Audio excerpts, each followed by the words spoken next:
everybody else is bored all the way around us, right? So I want to challenge you as we kind of continue through this Lent season. We're making our way to Easter. We've got a few more weeks. I want to challenge you in this space to keep assessing yourself, to keep making hard choices. Anybody feel like you've had to make some changes in this Lent season as we've talked about? What does it look like to replant? What does it look like to change the soil you're planted in? What does it look like to change the words that are being spoken around you? To change the habits that are happening around you? What's the definition of insanity? Keep doing the same thing over and over, expecting a different outcome. Y'all, if you keep saying, I want things to change, but you keep hanging out in the same places with the same people, doing the same things, don't be mad when things aren't changing. And if you want things to really change, then the best place for us to start is by kind of taking a minute and taking a temperature of our words. How am I talking to myself? And how does that reflect on the condition of my heart? How am I talking to others? And how does that reflect on the condition of my heart? Because if my heart and my spirit are not in a good place, I need to meditate on some different things. I need to change my focus. I need to change what I'm surrounding myself with. Here's what I want you to do as we get ready to close. I want you, whether you've got a phone you want to take notes in, or Holly, if you'll help me out, there's some note cards back there and some pens. If you want a note card and a pen to kind of jot something down here, I'm going to challenge you. On one side, I want you to write down what is a type of word, a kind of language that you need to be intentional to stop. You need to be intentional to work on doing less. Whether that's being critical, whether that's being aggressive, whether that's being manipulative, whatever that is, on one card, on one side, I want you to jot down, or on your phone if you're writing it down, what is something you need to work on stopping? I need to stop speaking in anger. I need to stop reacting. I need to stop never letting the scorecard down. I need to stop drudging up the past in every conversation. I need to stop always being pessimistic and assuming the worst. There's lots of options for you.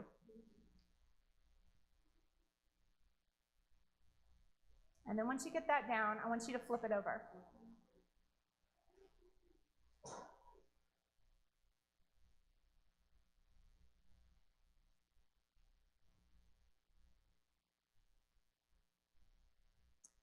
And on the other side, I want you to write down a positive word, a positive phrase that you're going to intentionally focus on this week. It can be a phrase to yourself. It can be a word to yourself. Maybe you just need to say peace, peace, peace. Like, I'm going to focus on this word and trying to cultivate this feeling of peace. Maybe it's release. Like, I need to let some things go. I need to release some things. Maybe it's a sentence you need to say to yourself, like, you are worthy, you are good just as you are, you are loved just as you are, people love you and appreciate you. I want you to write a positive word, thought, phrase that you're going to focus on this week.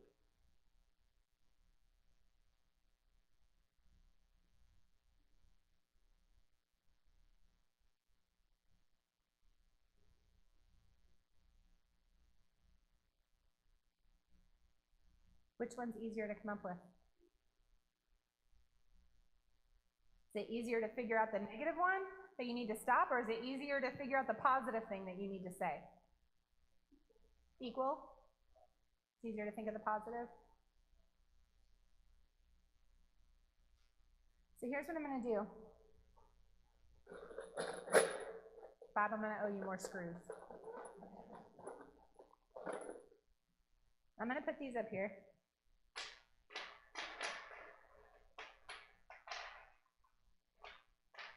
And I want you to think of these as a representation of our words. However many you speak in a day. Some of us speak less than others. Some of us speak way more than others. I look at that number sometimes and I'm like, if we had a verbal pedometer, I'm pretty sure I am on the high end of that average. Here's what I want you to do. Tonight, before you leave, you take one of these home with you tonight. And I want you to put it someplace that you're going to see it this week. You can tie it on a string and hang it on your rearview mirror. You can tape it to your bathroom mirror. You can put it in your backpack where you're going to poke your finger on it a lot and just remind yourself of this. You're going to put it someplace that you're going to see it this week. And this week, I want to challenge you to really focus and think about and assess and wrestle with and talk to God about, if you are to really use that prayer from David, may the words of my mouth and the meditations of my heart be pleasing to you, O God. If you really prayed that and you really meant that, what does that require you to change? What does that require you to shift? What does that require you to change the way that you speak to yourself and to others? So I'm going to have you take one of these, put it somewhere. You can come up and get it as Holly and Coco lead us in our last song. You can grab it on your way out the door. But I want you to think of this as a holy reminder this week, challenging you, whispering to you to be mindful of the words you speak. Because sometimes we can even speak really hard words still in great love, right? That's scriptural, and we know that. Sometimes we can easily say, well, I need to say this to so-and-so. Yeah, maybe you do, but the way that we say it is just as important as what we say, right? So I want you to be mindful this week of your words, of the power of your words, of how your words influence others, how they're inflicting hurt that can't be fully healed on yourself and on those around you, and of the damage that our words do, but also the power to heal, the power to change, the power to reshape and unleash energy with our words. Oh, God. God, I thank you that we have the book of Psalms to just look at and reflect on and to study and to be challenged by. God, a book that reminds us that you are intensely personal, that you are incredibly relational, that you are good even when things are rough. God, I just pray that for each one of us, God, we would take this challenge as a call to action, to be more loving with our words to ourselves, to others, to be cognizant of the power that is in our words, to be aware of what we do with our words on a daily basis, who they hit and how they hit. Are they building up or are they tearing down? God, would you guide us into spaces and places where our words can be pleasing?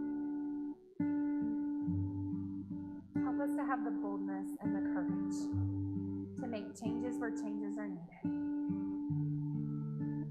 to speak up where we need to use our words and our voices, even where it's hard and it's not always popular. God, help us to never feel like we have to mute our voice or restrain our voice because we're worried how we will come across. Move in our hearts. And as our hearts heal, as our hearts change, may our words change as a reflection. In your name we pray.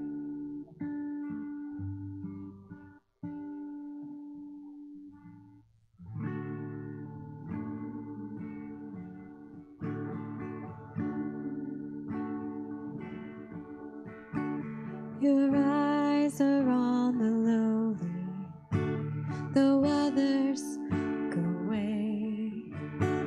Your feet run to the broken, your hands are quick to save. Make us like you, Lord.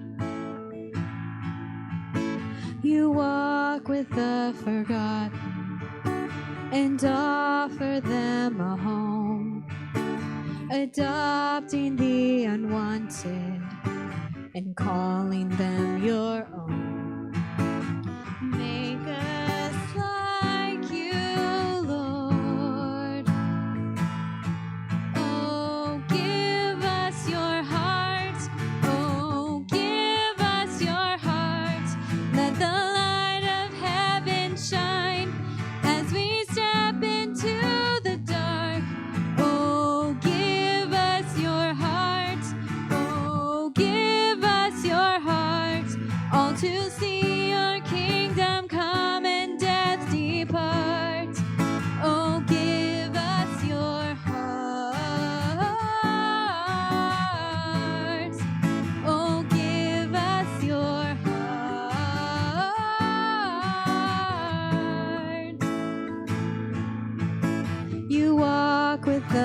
forgotten and offer them a home, adopting the unwanted and calling them your own.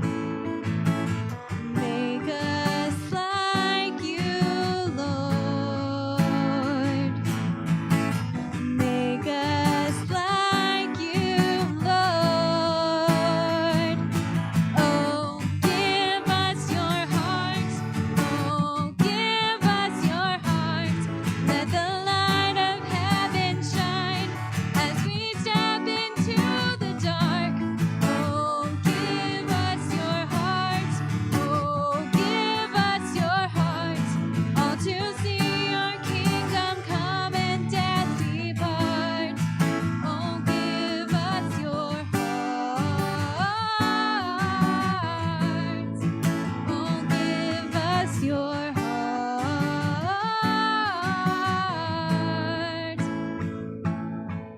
Let justice flow like a river in the desert. Let the nations know that you will reign forever as the earth beholds the glory of the Savior. Let justice flow.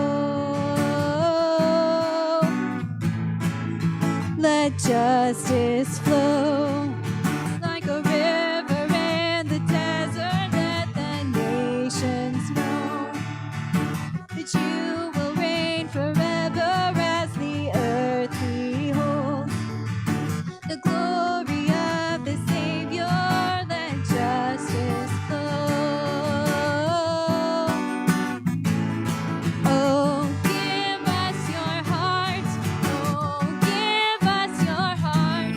Let the light of heaven shine as we step into the dark. Oh, give us your heart. Oh, give us your heart. All to see your kingdom come and death depart. Oh, give us your heart. Oh, give us your heart.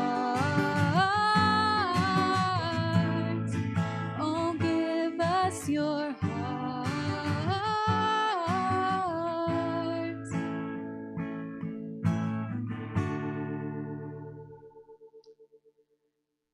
Oh, friends, thank you for gathering with us today. Thank you for being here. Thank you for sharing space with us. We love you. Do we have announcements? I have just a couple. Okay. So Wednesday at 2 o'clock, we're going to gather here to honor our sweet friend Cave as I knock all these off. And so if you want to come down Wednesday at 2, if you need a ride, if you will let one of us know, and we'll try to make sure we make arrangements for that to help. And so we're going to be here Wednesday at 2 for service. We've got coffee and questions Monday night. I encourage you to come. I think it'll be a fun one. We're going to do the Enneagram and kind of learn a little bit about ourselves, so that's cool. Rhiannon, there you go. Since you missed it the other day, you can join us Monday. And then Tuesday nights, if you guys don't know, we do sobriety support on Tuesday nights. Bob leads that group, so you are welcome to come and hang out. They start at 6:30. 6:30. Okay, I second guessed myself. Ish. That's good.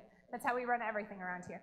And so it's a great place to come and just kind of process through your challenges. It's not necessarily a stepped or structured program, but it's more of kind of relational support a little bit. No structure, Bob says. So, what? A lot of good discussion. Yep. So, okay. That's what I got for you this week. We love you guys, and we will see you hopefully at least once or twice throughout the week. So, have a good week, guys.